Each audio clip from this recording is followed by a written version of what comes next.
Hello everyone, I am Hayden and today I will be giving you an overview of the business program at UBC. In particular, I'll be talking about the curriculum, the specialization options on offer, as well as the tuition costs. So if that sounds interesting to you, be sure to stick around all the way until the end. Before we get started, I do want to clarify on some terminologies so that we're all on the same page here. I just want to quickly explain what I mean when I say the word Sauder BCOM as well as specialization. If these all make sense to you, feel free to skip ahead to the actual content of this video. If you have just started doing your research about universities, you may have come across the word Sauder a lot, and you might be confused as to what Sauder is. Is Sauder UBC? That's kind of like there's like two different names for it.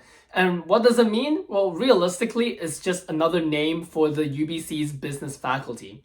So the official name for UBC's business faculty is called Sauder School of Business, or Sauder for short. In this video, whenever I'm referring to Sauder, I'm just talking about the faculty. The second word is BCOM, which is short for Bachelor of Commerce. This is the program that you're likely wanting to apply for, and that is the program that we'll be discussing in detail today. And finally, the word specialization. Now, some official documents do actually call it options. Personally, I think the name specialization makes a lot more sense, but what it actually means is basically the branch of business that you're gonna focus on. There are 10 options for specializations, and we'll be diving deeper into it as we get along this video. But just to give you like a brief summary, stuff like accounting, stuff like finance, stuff like marketing, that is basically some of the most popular specializations out there. And again, like I said, there's 10, and we'll be diving deeper into the details as we get along this video. All right, so with that out of the way, let's actually talk about the curriculum on offer at Sauder. Like many bachelor programs out there, the BCom program at Sauder is designed for 4 years. So we'll be talking about each year in a little brief overview. So the first year is really designed to build up your fundamentals. So there are fundamental courses on economics, on math, on statistics, stuff like that, as well as some actual business concepts. And there's also the business fundamentals course, which actually is a pretty interesting one because in the singular course, it basically gives you a very brief overview of each of the 10 specializations. In second year is basically the year where you get the intro for everything, right? From intro to finance, intro to marketing, intro to accounting. There's actually 2 accounting courses, intro to HR, intro to oplog, stuff like that. And it is basically the year where they give you the opportunity to take a course on most of the specializations so that you kind of get a good sense of what they are before you actually make a decision. And one course in particular is actually quite interesting. It is a 1 credit course, which is actually a lot lower than normal. So just for reference, normal courses are 3 credits. This is 1 credit. And there's only 7 lectures, and it is called Careers Fundamentals. And the content is basically all about teaching you how to do resumes, how to prepare for interviews, how to actually do interviews, how to prepare and conduct coffee chats. And the term exam, so to speak, is actually just an actual interview, which is pretty interesting. I found it was actually quite useful. I know a lot of people actually hate the course just because they think it is a lot of work, which it is, to be fair, especially for the fact that it is a 1 credit course. But personally, I actually found it was actually really useful because no matter what specialization you're doing, you definitely need to write your resume and you definitely need to do an interview, right? So it is definitely a lot more transferable for me as a student that, I'm doing business and computer science. And so accounting skills or finance skills isn't super useful for me, but resume and interview skills, definitely useful. And these are definitely very transferable skills no matter what specialization you pick. Now here comes the actually interesting part, right? So after second year, you get to choose your specialization. Now, the specialization, again, I'll be talking about it after the curriculum section, but basically you got to choose your specialization here. And from then on, in 3rd year and 4th year, you're going to be taking some specialization specific courses. Now, whether or not you actually get your specialization, it is not guaranteed, just because there are some that are very popular, like finance, marketing, accounting.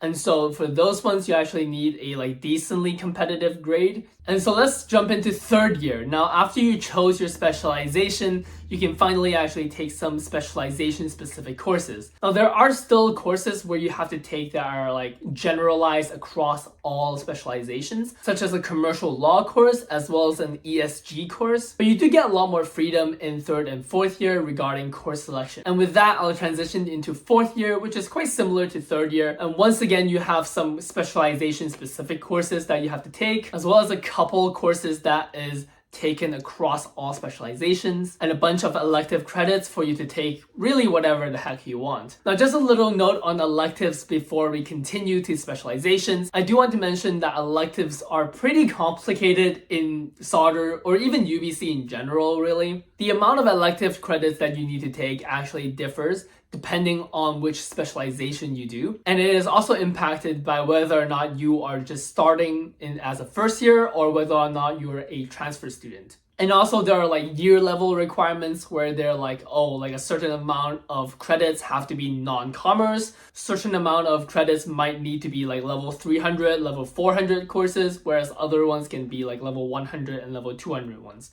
So it is complicated, and so I really can't dive too deep into elective selections. So you definitely want to do your own research on that. So that is the curriculum for the BCOM program. So now let's actually move on to the specializations on offer. So like I said previously, there are 10 specializations on offer at Sauder. So here's the list of the specializations. I'm not going to say them all just because it's way too many and I am too lazy to memorize all of them. But basically, the really popular ones are accounting, finance, and marketing. If you're not doing these three, then realistically, it shouldn't be too hard to get into. And in particular, I actually want to highlight two specializations in particular. The first one is actually kind of troll. It is technically not a specialization, but it is the combined major in business and computer science program. In case you didn't know, that is the program that I am in. And from my own personal experience, I would definitely recommend it. It is a pretty good program if you are a person that is thinking about business, but also are kind of interested in computer science stuff. So if you're doing this program, technically you do not have a specialization. Although within Sauder, people generally recognize BUCS, which is short for like business and computer science. People generally recognize BUCS as a specialization, although, Sauder technically doesn't recognize it as a specialization. On their official website, they just say that BUCS students just doesn't have a specialization, which is like, okay, sure, whatever you say. So students in the BUCS program actually do just graduate with a Bachelor of Commerce, as opposed to Bachelor of Science if you're just doing the CS route. As for the courses, you basically just do all of the core business courses, as well as all the other courses, whereas like the specialization courses or the elective courses are basically all CS courses. And throughout the whole program for BUCS students, you only have 2 elective choices compared to where a normal BCOM program actually has like over 10. However, if you're thinking, why would you want to do, like BUCS compared to just you doing CS? Well, I think there's like 2 main reasons. Firstly, personally, even though I was interested in CS, I really didn't want to do like physics or chemistry in first year, right? So in case you didn't know, if you're doing science in UBC, you actually don't get to choose your specialization in like computer science until after first year. So not only do you have to endure a year of general sciences, you also have to deal with the fact that you have to compete with people and do well in first years in order to actually be qualified enough to get into computer science. And if you don't get into CS, then you kind of have to deal with not being in CS and having to do another specialization, which you might not be interested in. So definitely for me, I definitely chose it because it was the safer option. But there's also the other factor that business honestly helps train up your soft skills a lot better compared to science courses. In business courses, you get the chance to actually do presentations, to actually work collaboratively in group settings. And in general, I do think it helps you become a much more well-rounded person, which will definitely help you in your future career. And the second program I want to highlight here is the Global Supply Chain and Logistics Management Specialization. So this is an interesting specialization because it is actually a joint program between Sauder, as well as the Copenhagen Business School, as well as the Chinese University of Hong Kong in Shenzhen. So what this means is that you actually get to go to these schools and actually take their programs in their schools. So similar to other specializations, the Global Supply Chain specialization also has is like specialization courses. But unlike the other ones, which you just take in Sauder, like a normal specialization, for this one, you actually have to take in different schools. So you have to take 2 in Sauder, and then take 2 in Copenhagen, and then take 2 in Shenzhen. So if that sounds like an interesting opportunity for you, definitely want to consider the Global Supply Chain and Logistics Management specialization. Now, having said that, if you just want to go on exchange, that's definitely a separate topic. There's a program called Go Global, and you can just do it via that route instead. And you can just do, like a normal specialization and just do exchange as well. That's totally fine. It's just that this is the only program, only specialization that actually incorporates exchange as part of its program. So that's pretty interesting and makes it quite unique. And finally, when you look at the list, you might want to do a thing called double specialize. And while technically Sauder does allow it, it is kind of sus in my opinion. Now, why is it sus? Because in order to complete the specialization, you do need to finish all of the specialization courses. And so with your normal specialization, you actually get reserved seats because you're registered in that specialization, and as a result, they will guarantee you a seat to actually complete your degree. However, if you're trying to double specialize, the second specialization is actually unofficial. And as a result, they don't actually reserve any seats for you if you're the second specialization.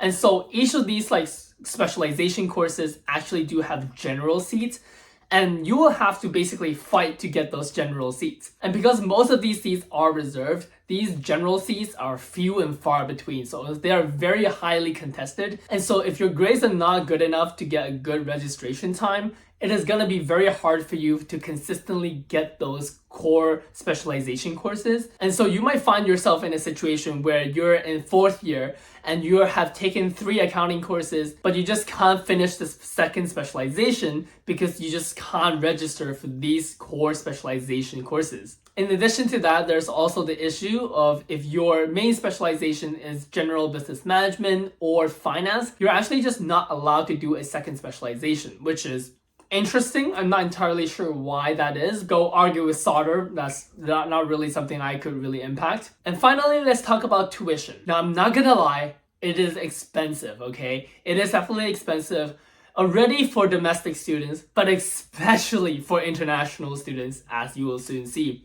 So let's actually just get into the numbers. Now keep in mind that these fees actually keep increasing every single year, a few % at a time. And so by the time you pay your tuition, it might actually be considerably higher, but bless your soul, I'm so sorry for your loss. But just for your reference, here are the fees as of recording. So for domestic students, for some reason, they actually price it differently if you are a first year student compared to 2nd, 3rd, or 4th year. For first years, it is $5,900. So let's just round it up to $6,000 a year. And for the other 3 years, it is around $9,000 each. Now in total, that's roughly $32,000, $33,000. But keep in mind, that is just the tuition though.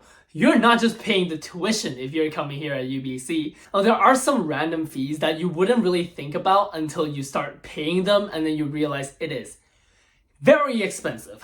For example, this year I paid $650 on a fee called the Commerce Building fee. I'm like, what am I even paying for? $650? What am I even paying for here? I'm not entirely sure. I believe it might be for the new building that they're trying to pay for. Which, if that's the case, I'm even more mad because I won't be able to use that building anyways.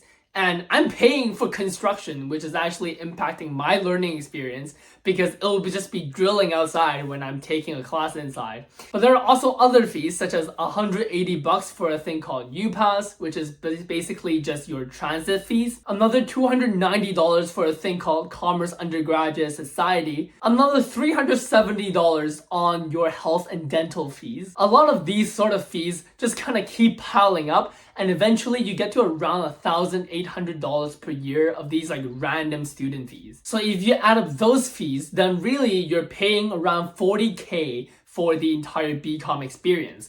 Now keep in mind, this is not accounting for your housing, this is not accounting for food. This is just basic money that you pay to UBC in order to be a UBC student at Sauder for 4 years. So that's already a lot of money. $40K is quite a bit of money for education.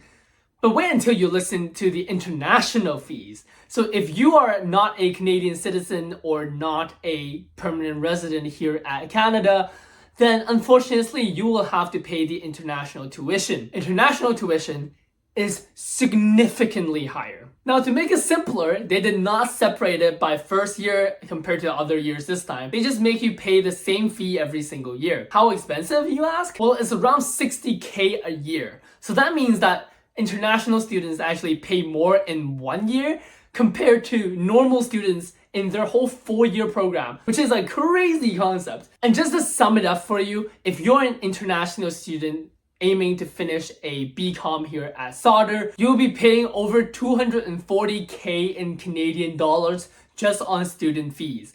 This does not account for housing or food or other miscellaneous living costs. So if you're an international student, you definitely want to make sure you think through if you can afford these prices, because quite frankly, these are some pricey fees, man. So definitely you want to think through whether or not it is worth it for you and your family and make a very educated decision. But anyways, that is the overview of the business program at UBC. Here are some application videos that you might find useful. I made them especially for people that are interested in applying, so be sure to check them out. Thank you for watching all the way until the end, and I'll see you over there.